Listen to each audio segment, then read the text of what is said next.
Here's the truth. Geopolitical conflicts around the world are increasing. It's front page news every day, and of course, concerns regarding escalations continue to rise. Well, here's the question. How do we prepare ourselves for this new world of increasing conflict? We're going to discuss that right now on UBS Trending.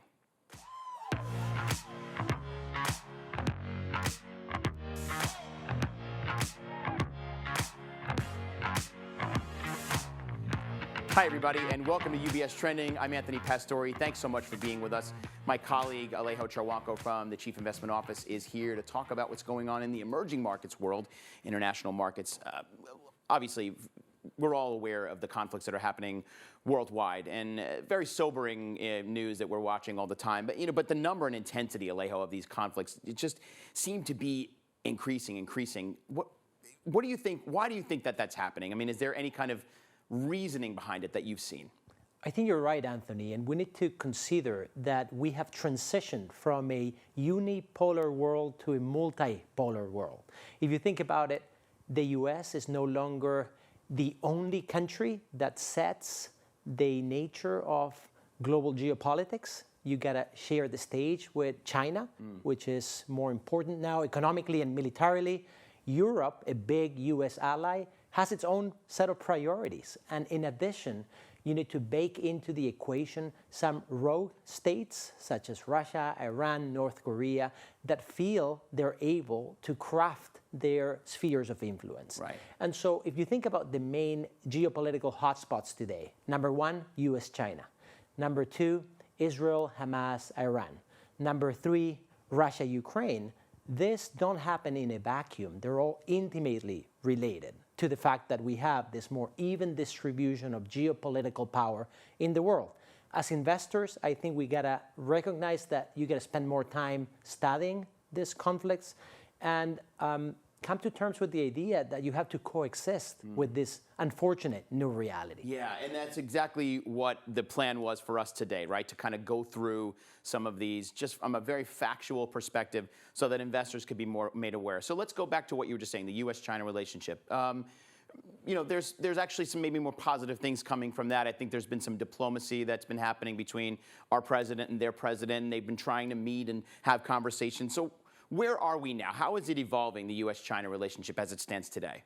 You're spot on. Here's the good news. There's better and deeper diplomacy going on between the US and China. This is something that, in a way, improved starting 9 months ago, approximately. At the same time, if you think about the overall direction of travel of the bilateral relationship, it's not great.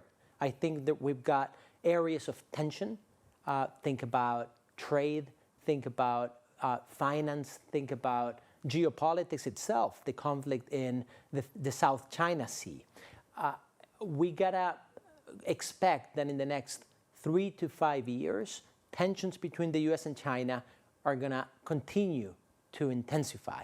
Yes, the diplomatic channels have deepened, and this is good because I think it reflects a recognition that neither the US nor China want to go into direct conflict with each other, but tensions are going to continue popping up. Right, which is a big change from where we were, as you said, about a year ago when the story was a bit different in the headlines. At least we've reached the place where there's conversations that are happening between the leaders of both countries. And that's a big step that none of us maybe would have expected. There are now some checks and balances that can prevent the worst type of outcomes. How about, I mean, this is a very tough question, and we're not talking about it from the toll of the human toll of it, just looking at the conflict in the Middle East. And for most of us, like I grew up in the 80s and the 90s, and there's always been conflicts there. It seems to be something that we've just kind of gotten to understand is always at risk. So what's happening there?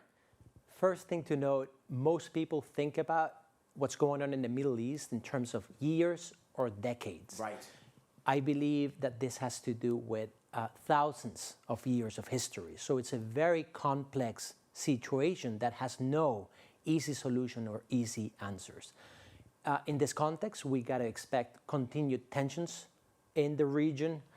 In our baseline scenario, however, the probability of a direct confrontation between Israel and Iran remains contained, right? And for investors, this matters.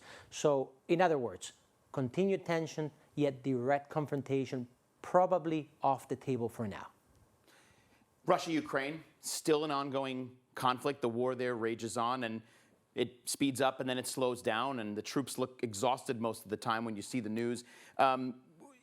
Do we expect a resolution? It almost seems like we're very far from it, but that question does come up quite a lot. Are we closer to a resolution than where we were a year ago, 6 months ago? Where are we now? I think you're right.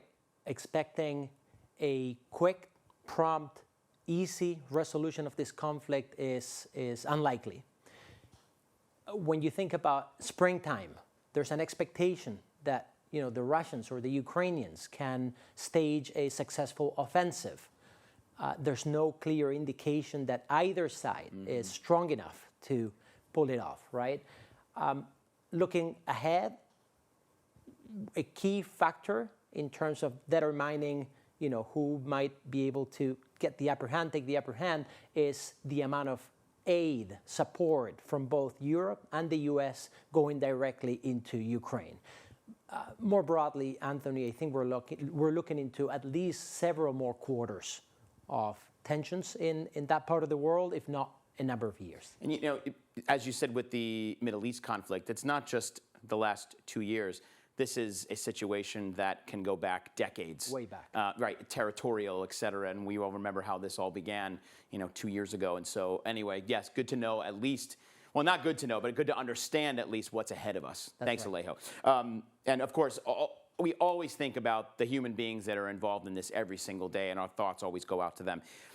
So just kind of taking it back to the investment story, Alejo, what can our viewers do to essentially prepare themselves or continue to live in this kind of new world of ongoing conflicts as investors? Because it does make it a little bit trickier to know where to put your money to work.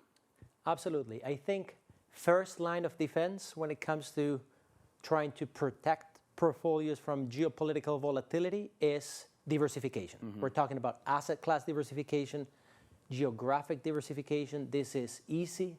This is relatively inexpensive. This can prepare you for a range of possible outcomes. In addition, we believe investors should consider a second line of defense, maybe concrete geopolitical hedges.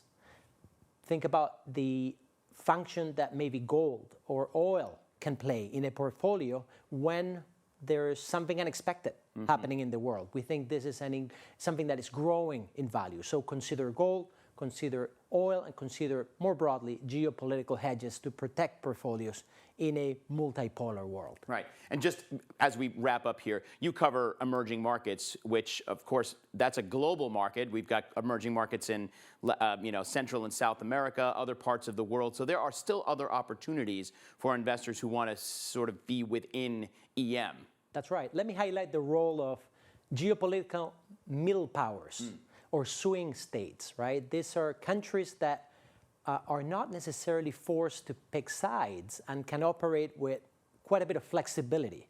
Consider India, consider Brazil.